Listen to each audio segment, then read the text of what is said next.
And the last little section for our timeline tool is the ability to print it and export it to other programs so that you can use it perhaps in a report or a PowerPoint presentation, for example. Now, if you want to just print the timeline, you firstly need to make sure that you're in the timeline little window here. Just click anywhere in and that'll be fine.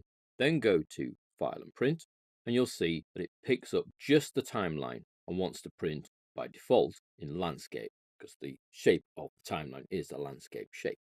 Choose how many copies and print, and away you've got your timeline printed.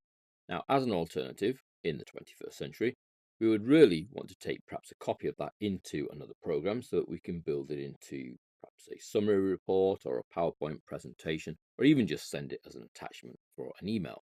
Whichever one of those options you want to go for, again, make sure you're inside the timeline little window, timeline tools format, and we have copy timeline as an option.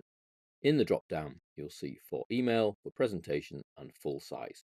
You are effectively exporting the image of the timeline, and all that you're doing when you're choosing email, presentation, or full size is choosing the physical size of the image that you get. So for an email, we would go for a much smaller quality, which is why you say for email. Presentation and full size are effectively the same, so we can go for either of those options. Now, just before we choose any of those options, one other little thing you might want to do is you can't read all of these task titles, so we might want to increase the text lines that are available to your task bars. So we can go from 1, which is the default, up to, say, for example, 10, and then you get 10 lines through which are spread out the text for each one. That still doesn't help with a short one like that, where it's not very long, therefore the title doesn't quite fit. But obviously you can see it when you hover. Pull up Old Carpets does now fit because we have the space to spread out the title. But you could have up to 10, or you could go somewhere in between, whichever gives you the right presentation. So 1 actually seems to work okay because we can't read this very small one anyway, and this one, because they're too short as far as tasks go. Then we're ready to export. So it's copy timeline. Let's go for full size. And then all that's happened is it's copied the timeline onto the clipboard. We then need to move to another program. So let's go to Word, where I have a blank document waiting. Just going to reduce, I suppose, the left-hand margin and the right-hand margin so that when I paste, Control V, whatever you would normally paste with, I get my timeline appear. Now it's still too wide for paper, but I can resize until we get the right size. Now that resize, I went with the corners to keep things in proportion, and that's not quite giving me the right response because it's resized all the internal items. Let's instead paste again, Control V, and this time just resize using the left hand side so that things get reduced in size but not reduced in proportion.